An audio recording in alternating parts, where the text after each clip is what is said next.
आज के वीडियो में मैं बताऊंगा कि मैंने ऐसे कौन से पॉइंट्स हैं, ऐसी कौन सी चीज़ें जो मैंने कंसीडर करी जिम में मेंबरशिप लेने से पहले। मैंने जब जिम ज्वाइन करा तो मैंने कुछ बातों का ध्यान दिया, कुछ रिक्वायरमेंट्स थी मेरी जो कि पूरी होनी बहुत ज़रूरी थी। जब वो रिक्वायरमेंट्स पूरी हुई तब जाके उस जिम में मैंने मेंबरशिप ली। तो वो कौन सी बातें थी जिसे मैंने ध्यान में रखा जिम में मेंबरशिप लेने से पहले। सबसे पहली बात जो मैंने ध्यान में रखी वो ये है कि जिम जितना हो सके मेरे घर के पास में हो। जिम दूर होने के कई सारे नुकसान हैं और पास में होने के कई सारे फायदे। दूर होने के नुकसान बताता हूँ। सबसे पहली बात, जिम जाने का मन नहीं करेगा क्योंकि जिम दूर बहुत है, ट्रैफिक बहुत होता है। कल ही एक्सरसाइजेस बहुत ज़्यादा कर ली थी, बॉडी में बहुत पेन है, मैं जिम नहीं जाऊँगा, आज नहीं जाऊँगा, कल से देखा जाएगा। भाई बारिश बहुत हो रही क्योंकि हम लंबे समय तक जिम करने वाले हैं, 1 महीने 2 महीने तो करेंगे नहीं, इसमें बारिश भी आएगी, विंटर भी आएंगे, समर भी आएगा। तो फिर हमारा बहाना ये होगा कि भाई बारिश बहुत हो रही है, भीग जाऊंगा, मैं आज जिम नहीं जाऊंगा। थर्ड पॉइंट, भाई बाइक नहीं है, स्कूटी नहीं है, कैसे जाऊं, इतने दूर जिम है, कैसे जाऊं। तो ये सारे बहाने ख़त्म हो जाते हैं जब जिम घर के पास में होता है। बाइक नहीं है, स्कूटी नहीं है, कोई बात नहीं, पैदल चला जाता हूँ। बारिश हो रही है, कोई बात नहीं, छाता ले लूँगा, चला जाऊँगा। तो ये सारे बहाने ख़त्म हो जाते हैं जब जिम घर के पास में होता है। इसके बाद बात करते हैं सेकंड पॉइंट की। सेकंड पॉइंट मेरा ये था कि मुझे चाहिए था एक पार्टनर, एक जिम पार्टनर जो कि मेरी हेल्प करे एक्सरसाइजेस परफॉर्म करने में।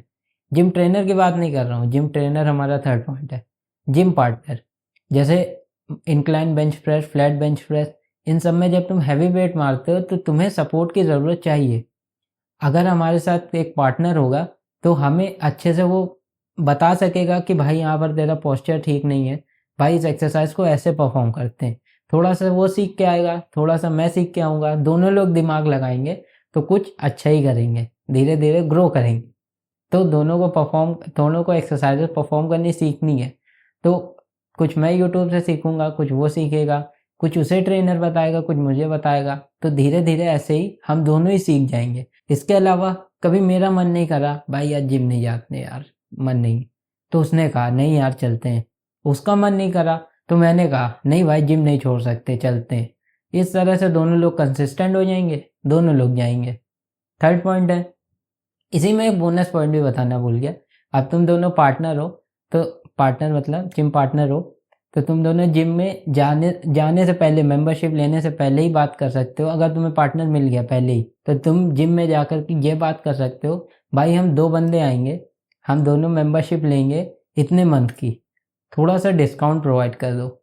माइट भी वो तुम्हें डिस्काउंट प्रोवाइड कर दे, जिस जिम में तुम जा रहे हो उसमें तुम्हें डिस्काउंट मिल जाए। हो सकता है कुछ ऑफर चल रहा हो कि 2 लोग आए तो इतना डिस्काउंट मिल सकता है। तो ये सारे बेनिफिट ही हैं अगर तुम जिम पार्टनर के साथ जिम जाते हो। थर्ड पॉइंट है जिम ट्रेनर। यहाँ मेरा मतलब पर्सनल ट्रेनर से नहीं है, जिम ट्रेनर जो कि जिम में आए हुए सभी लोगों को एक्सरसाइजेस करना सिखाता है। जितने भी जिम में आए हैं उन सभी को बताएगा कि किस तरह से एक्सरसाइज परफॉर्म करनी है, क्या पोस्चर रहेगा, डाइट बताएगा, किस तरह से एक्सरसाइज करनी है, किस दिन पर कौन से मसल को टारगेट करना है। ये सारी चीज़ें जिम ट्रेनर बताता है। पर्सनल ट्रेनर जो स्पेसिफिकली मुझ पर ही ध्यान दे, जिम ट्रेनर जो कि जितने भी जिम में आए हुए हैं उन सब पर ध्यान देगा। तो मैंने जिम में मेंबरशिप लेने से पहले ही ये बात कर ली थी कि भाई मुझे जिम के बारे में कुछ भी नहीं पता, एक्सरसाइजेस कैसे परफॉर्म करते हैं मुझे बिल्कुल भी नहीं आता। आप मेरी डाइट में और जिम में हेल्प कर देना ताकि मैं सभी चीज़ें सीख सकूं। तो जिससे हुआ क्या, अब मैं जा कर के उससे कुछ भी पूछ सकता हूँ, मैं उसे बार बार पूछ सकता हूँ कि भाई मुझे ये एक्सरसाइज करनी नहीं आती, आप मुझे बता दो, और उसे बताना पड़ेगा क्योंकि बात पहले ही हो चुकी है। इसके बाद हमारा फोर्थ पॉइंट है, वो है जिम हमेशा थोड़ा सा सस्ता ही होना चाहिए।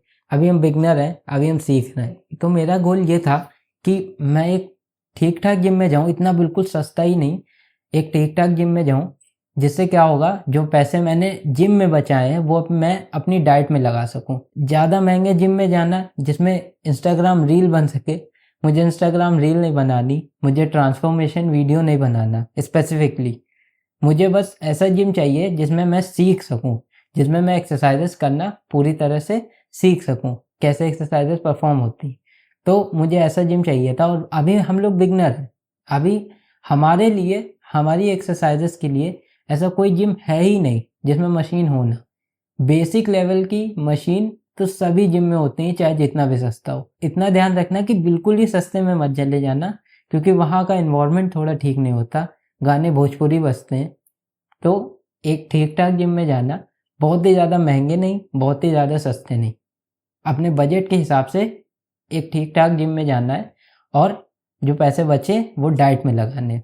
तो ये थी मेरी रिक्वायरमेंट्स। ये सभी चीज़ें देख करके मैंने एक जिम में मेंबरशिप ली, और बहुत ही ठीक जिम है, बहुत ही अच्छा है, कोई दिक्कत नहीं है। धीरे धीरे सीख रहा हूँ, जब कंसिस्टेंट हो जाऊँगा, बहुत अच्छी एक्सरसाइजेस करनी आ जाएंगी, तब मैं अपग्रेड करूँगा, अच्छे जिम में जाऊँगा, कंसिस्टेंटली परफॉर्म करूँगा, और धीरे धीरे और सीखूँगा। Okay, bye.